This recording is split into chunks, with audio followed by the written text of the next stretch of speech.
Hey everybody, Sean from Movie Assault here, and it's time for episode 3 of the Halloween 15 for 2020.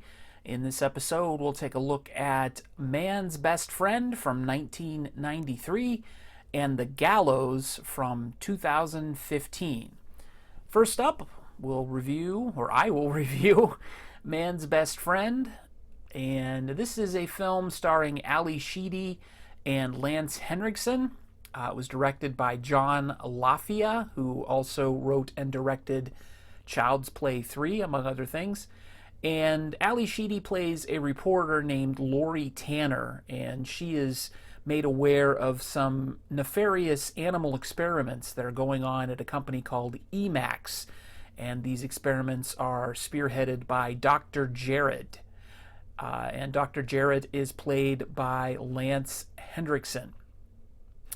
So Lori breaks into the Emax Industries facility with her camera woman and finds all these animals with weird gadgetry hooked up to them, gaping wounds, just really kind of a nasty affair. And she also runs across this lovable-looking mutt named Max. And speaking of lovable mutts, there's Myrtle. And she lets Max loose, and Max, of course, is very cute. She makes for, a good lead on the story. And so Max ends up following Lori out of the facility when she's chased by security.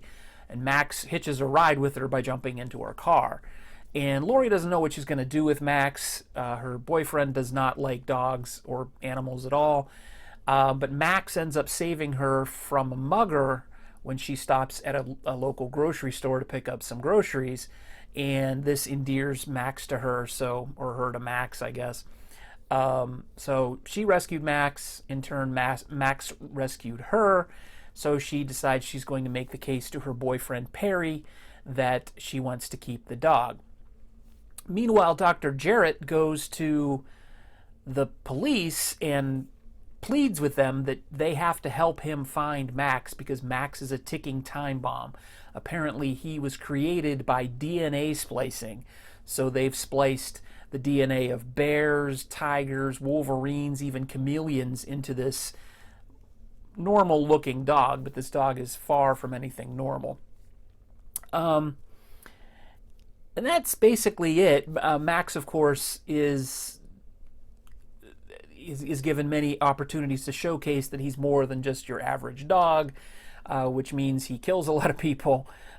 He enacts revenge on people for doing bad things to dogs.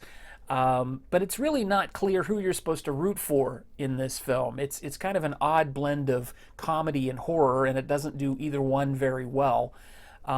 Lori doesn't know anything about dogs, and she makes a terrible dog owner. And Dr. Jarrett, being that he is an animal experimenter or an animal rights violator, but he knows what Max needs, so you're really not sure who you're supposed to be cheering for.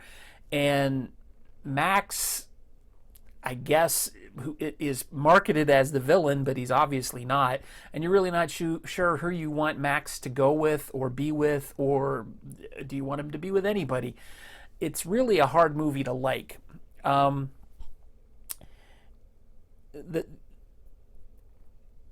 I spent more time watching this film wondering how they got how the trainers got Max to do all the different tricks that he does in the movie, and how they got him to sit down and be patient to put makeup prosthetics on him, because later in the film he gets some things done to him that makes him look a little nasty.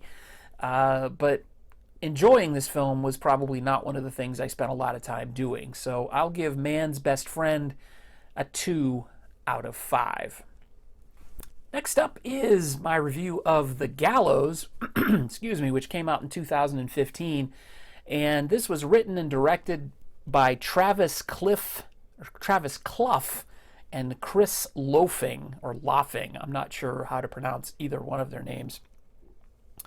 It's kind of an interesting premise. It's a horror film, but it's based around this idea that back in 1993, a high school play, stage production called The Gallows, was met with tragedy when one of the actors was accidentally hung on stage on a gallows.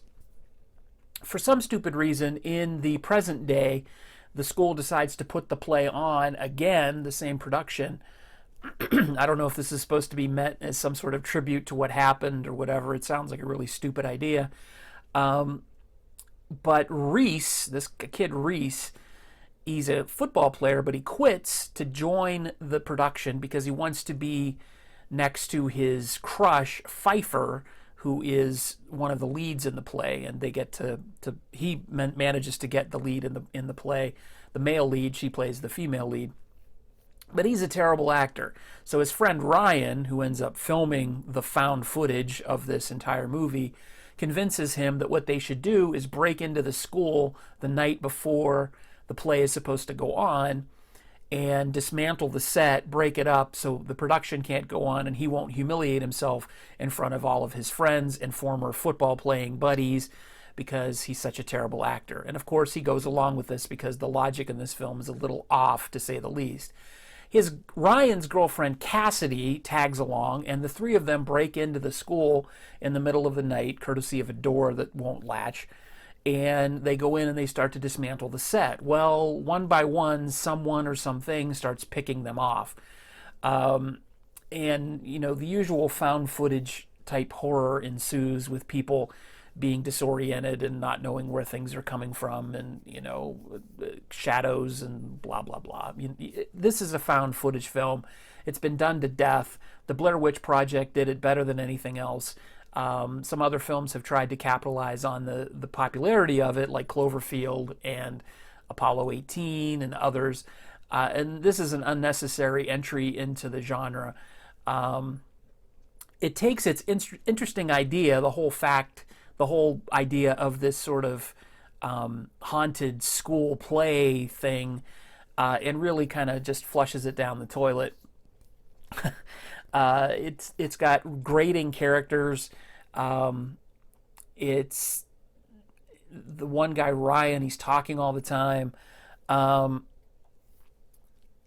and he's just really, really obnoxious. I really didn't like him at all. Actually, I didn't like anybody in this movie. There are very few likable characters. The only thing I can give it credit for, besides the premise, is there are a few neat effects in it that don't seem to be done by CGI, and that is impressive. But other than that, this is a movie that's chock full of cheap jump scares, which, if that's your idea of scary, then have at it. This is the movie for you. It's 80 minutes of wall-to-wall jump scares. Otherwise, pass on The Gallows, and I give it a 2 out of 5 stars. So there you go. That is my review of The Gallows, and before that, of course, was my review of Man's Best Friend. As always, feel free to rate, comment, and subscribe if you haven't done so already. And next up will be reviews of Underwater and The Creature from the Black Lagoon. Thanks, everybody. Take it easy.